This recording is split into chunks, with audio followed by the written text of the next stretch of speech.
Mahal, sa susunod, huwag mo na may bigay sa akin ng buo yung sweldo mo. So, pinakapay sa sarili mo. Para sa akin, pag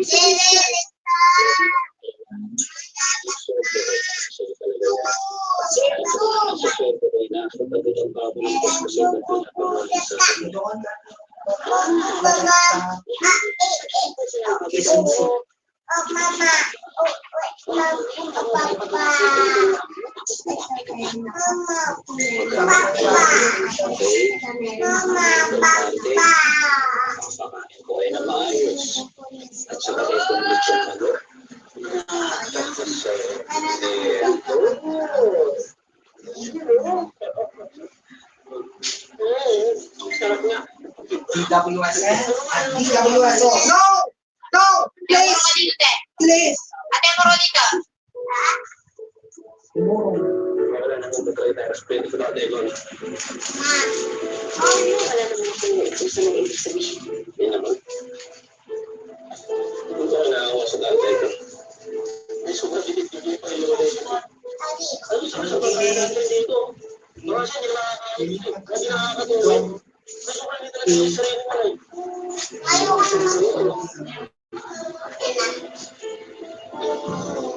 Gusto mo? Paano na kayo napapot?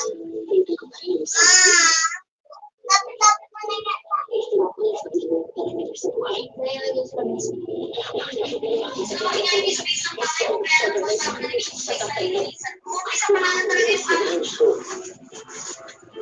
Tulay.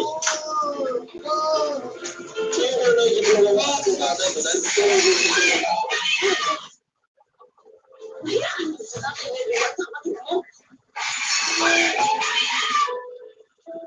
Kung na kayo magtalo, alam mo anak, naiintindihan mo naman.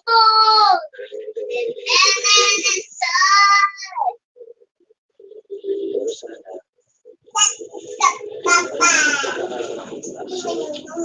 Te! hindi yung masamang tao, sana hindi yung mga sinabi. Dahil siya sila yung pamilya namin.